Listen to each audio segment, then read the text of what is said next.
Hi guys, hope you're all doing well. As promised, a look around this wonderful SL55 and everything that's wrong with it.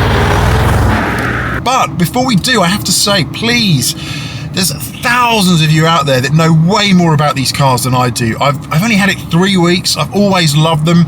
I'm not an expert. I know enough. I can kind of work my way around it a little bit, but they are amazing cars and I really do want to keep the dream alive. So please do sub and contribute to the channel. Give me your advice, give me your thoughts, whatever it may be. I'm open, right? I really will take it on board.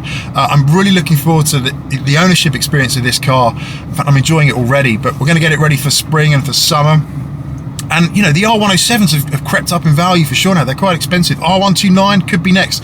And this maybe at some point will get an opportunity to pop up in value. But it is a lovely example, this car. It's been very well cared for. Now, when I picked it up, I knew there were things that were wrong with the car. Things that even I could see, right? Had a good look around the outside, under the hood. Spotted a few things. But we've also had it into an Indy, a really good local Indy that I've used for many years with all my Mercs, and he really knows his stuff. Had it into him, and yes, the car is in really good shape, which is great to hear. That was one thing I was a bit worried about. You know, you get the phone call, oh, it's not good. But no, the car is in great shape. It's been very well looked after. There is a list of things that need doing. Yep, it's an older car. It happens, but we're going to take a look round the car now. Start with the interior and just kind of go everything that I've seen that's been flagged up for the benefit of you in the video. Hopefully help as well if you're considering getting one. Let's go. Starting with the interior of this car, and it is in really good shape. The car has covered 79,000 miles, 79,568 to be precise. So it's had a pretty reasonable life. It's not done hundreds of thousands of miles, and it should have a good way to go. Alcantara on this binnacle here, lovely finish, and it's in just really good shape. The command system here, out of the 80s for sure, pretty much, and very dated, but even the sat nav, when it's on, the CD's in, it thinks you're in the middle of nowhere. You get no map on the screen. So little things like that need looking at. The only thing I would say about the interior is it's just maybe a little bit grubby, that's all. You know, years of use have left this a little bit discoloured, but nothing that won't detail up really nicely. Now, what really stood out to me was the condition of the leather seats. They are absolutely fabulous. Indeed, I've seen MB Tech seats, these are leather obviously, but MB Tech seats that look an absolute state, and the vinyl has split after just 50,000 miles. But these are so good. The bolsters are in great condition and it will detail up absolutely wonderful. You have the seat controls there, massage facility as well if you want to go down that route, although it's a bit arbitrary to say the least. The floor mats here are a state, but obviously to protect the originals, so we'll get some replacements of these just to protect it. But everything that I look at here with this car right now will detail up absolutely wonderful. It's just general sort of grubbiness really that you'd expect on a car. It just needs a little bit of an injection of love to get it right back to where it needs to be. But everything is in really good condition up here. Plenty of lube on the roof mechanism, which is very important. Also, you'll note up here we have the pano roof option, which is great. Just let a little bit of extra light into the car when needed. But pretty much everything works really well. You see here, you get this tackiness on the buttons. I've seen this on many Mercedes. You just get this kind of weird film, I think, where the protective layer just deteriorates and you're kind of left with these weird tacky buttons. But we can hopefully get all of this sorted out by getting it into the hands of a good detailer, and we will absolutely be doing that as part of this series. But there's more to be done to the car. I want to get the car in as good a shape as possible before we get it, the last step, detailed. There's bits that we'll get around the rear of the car that I think, yeah, maybe that's not so good at the moment. We need to get that sorted. But interior, absolutely lovely. Let's have a quick look at the driver's seat as well, see what kind of condition that is in. And again here you will see this bolster is in superb condition for the age of the car. I really have to say, it will come up really well. We can maybe even get it touched up a little bit, maybe a bit of a spray on there, but it will come up really well. Little mark there, little blemish where it's kind of torn. I don't know what's happened. Something's been spilt on it there. I don't know what that is, but it's kind of left a little mark on it. Maybe we can get that touched up, blended in a little bit, but it is in fantastic shape, I have to say. Really good shape, and I was very impressed with it when I took the car on. Now the exterior.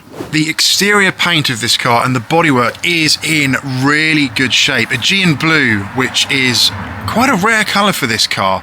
I really like it. Now, there is for sure, you can see some marks on the paint here, you know, just scuffs where it's potentially been cleaned badly over time or something's dragged over it. But it's really, really straight. There are no dings in the doors either side, so really pleased about that. All of this that I'm looking at now will detail up really well indeed. So we'll let the detailer work his magic and it will come up beautifully. But the shape of the car is wonderful. Really good condition there. Now, here is the not so good bit. We're going to come around the other side for this. And yes, it is rust. Now, in the UK, we throw salt around like we're chucking it on our fish and chips. And the galvanization process with Mercedes, I've seen so many times, it just doesn't seem quite to be up to standard. It just seems to be something that Mercedes do really well. They rust around the arches, especially the older ones. They're just really, really good at it. I've even seen some newer ones that haven't fared so well. It's worse on this side than on the other side. It is present as well. If we come round, you'll see, yeah, just coming through there, little bubble, if that focuses, tiny little bubble there. But basically what happens is all these stones and grit flick up, they damage the galvanization, the zinc. It gets through the zinc, and then of course you start to get this corrosion, and we can see that all around there. Now I absolutely will be getting this done. It's not bad, it's not too bad, I have to say. All very repairable. We want to get on top of it now because it does not get any better. Galvanization is of course sacrificial as well. The zinc is sacrificial, so galvanization will only last a certain amount of time. If it's exposed to the elements, you lose the zinc, and then the steel underneath starts to corrode as well.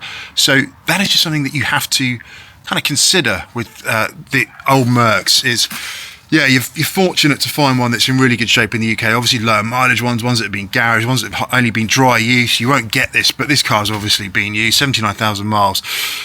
So we're going to get it all done, get it into a body shop and get it sorted. While we're here as well, these wonderful alloy wheels, of course, are hugely corroded. All four of them are like this. They're not curbed much, a few little marks, but I'm not sure they've ever been restored at any point in their lives. You just got everything flaking off there. Diamond cut, of course, and you get water ingress underneath the lacquer layer, and you get these kind of wormy things in the lacquer. I see so many diamond cut alloys with this. I think every brand suffers from them. You see it with BMW, you see it with Mercedes, especially, that like a diamond cut alloy or two. But we can get these refurbed, I reckon, for about 80 to 90 pounds a wheel. It'll be one of the last bits that we get done on the car, but when it's done, it will look absolutely stunning. It will come up really well, I'm sure. So yeah, all of this I knew about when I bought the car. It's all very obvious, and it was one of the first things I went to check was the arches, and yeah, lo and behold, we got some rust there. Front is in really good shape. Love these here, love these fins, really cool detail, and that badge, just, yeah, you can't complain with that.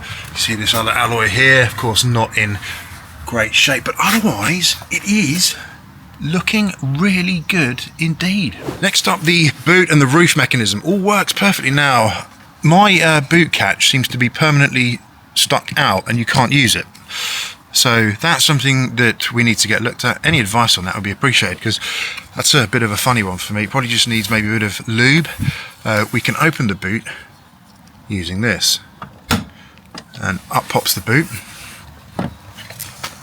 And even then, it doesn't always completely release, so let's just click that again. There we go. Okay, so into the boot, and everything in here is really good. I cleaned the car yesterday, so there's a bit of water dripping off still. But the thing to check with these is, of course, in here. Now, if I take this rather flimsy shelf out here to allow you more boot space and, of course, prevent retraction of the roof, you've got to check in here with these cars. Just move that camera down a bit. In here and then under here to see what's going on with water potentially ingressing into here. Any rust, any corrosion, any build-up of water, and you can see in here it is really tidy. It's one of the things I checked when I bought the car. It's in really, really good condition under here, relatively new battery as well. So that was a tick in the box for sure. Good. But everything here is in really good condition. Roof mechanism works well, it's been well maintained. I'm pretty sure as well it has had, again, it just needs a good detail, doesn't it? Bit of corrosion on the surface there of those struts, but hopefully not terminal. But yeah, it just needs a good detail. And I think as well that all the rubbers, all the roof rubbers, which are renowned for rotting and perishing and letting water in, have all been replaced at some point, because they're in remarkably good condition. They really are. Very pleased with that. Soft close function still working.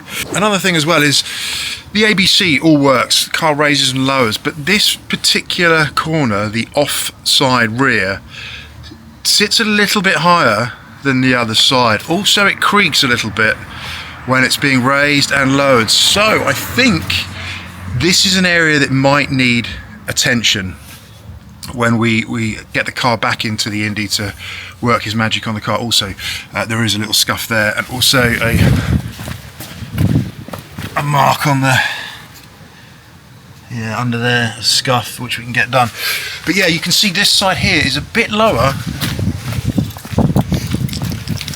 than this side, so this strut might be problematic, and if we replace that one, we probably have to replace the other side as well, which is £2,000, but we'll get it looked at and see what's going on. But the ABC is in good condition. It does seem to be working, but that is one area of concern. New tyres all round as well, which is good. So let us get under the hood. This is cool, this feature, I have to say, but I have found myself pressing it inadvertently by mistake, thinking it's of course the button that you press to move the automatic gear lever back, but that's just something I'll get used to, I'm sure, at some point. And the car is running right now. The block and the supercharger sound absolutely lovely. There's no weird noises, no weird knocking or anything that happens at all. It's running really well, and these engines are kind of bulletproof really. They're not too heavily stressed. Also, that gearbox, that 5-speed gearbox, is bulletproof. Gear fluid was last changed 10 years ago, so I'll get that done as well. You can hear squeaking in here. Now, we think the idler pulley is in need of a bit of work. The ABC pump in there seems fine, seems like the original, but no strange noises coming from that. Yeah, just this idler pulley that I think you need to look at maybe, and hopefully just get new belts on it as well to get it all sorted. But running really well here.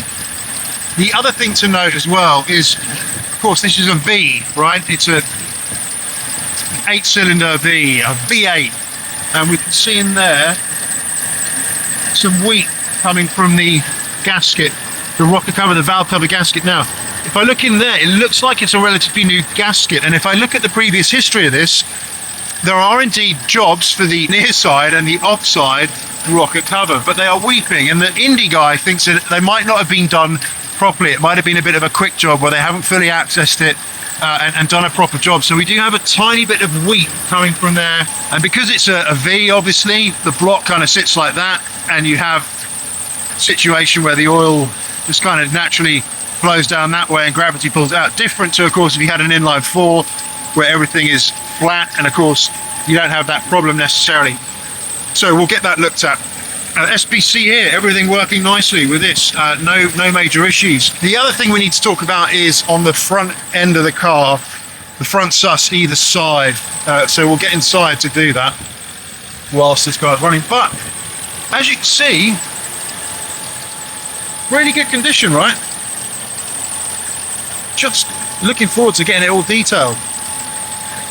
Such a great lump as well, these things, absolutely wonderful. Another issue that was identified under the hood, which I forgot to mention, is one of the water cooler hoses apparently has rubbed a bit as well and needs replaced, but that part's still available from Germany. But the bit I wanted to talk about is the front geometry, which is suffering a little bit in this car. You can be straight down the motorway and the car will kind of veer to the left and to the right ever so slightly, just a very slight drift. And one thing I sort of know you can do, or a way to kind of test it if you can't get the car up onto a ramp, obviously, and check for play in the wheels, is you can find a bend, a consistent bend in the road. A roundabout is perfect, and then you bring the wheel to a specific position like so and hold it there. Hold your turn, keep your turn constant, and just ever so slightly lean into and out of the turn, and you'll feel perhaps a little disconnection there, like you'll feel the power steering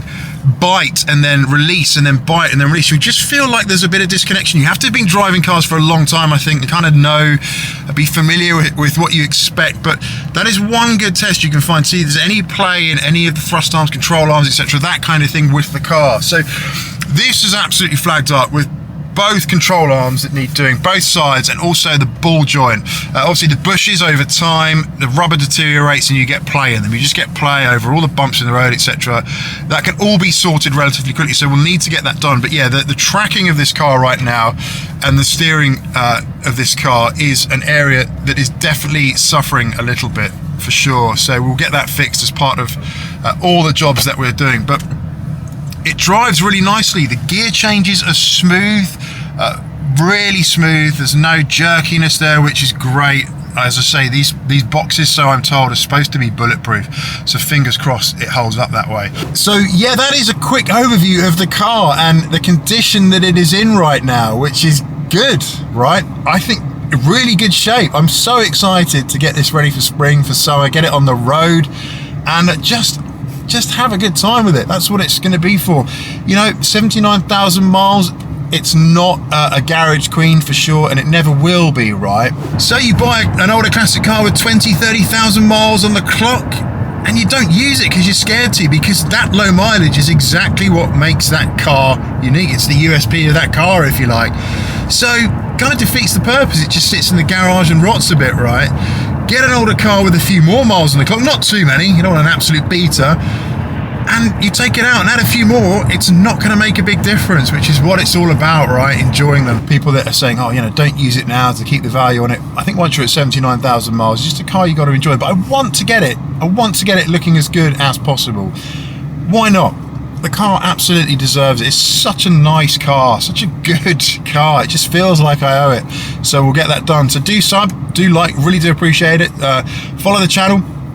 I'll keep the content coming. If you have subbed and liked and followed already, huge congrats, really appreciate it. And I'll see you soon on the next one. Bye for now.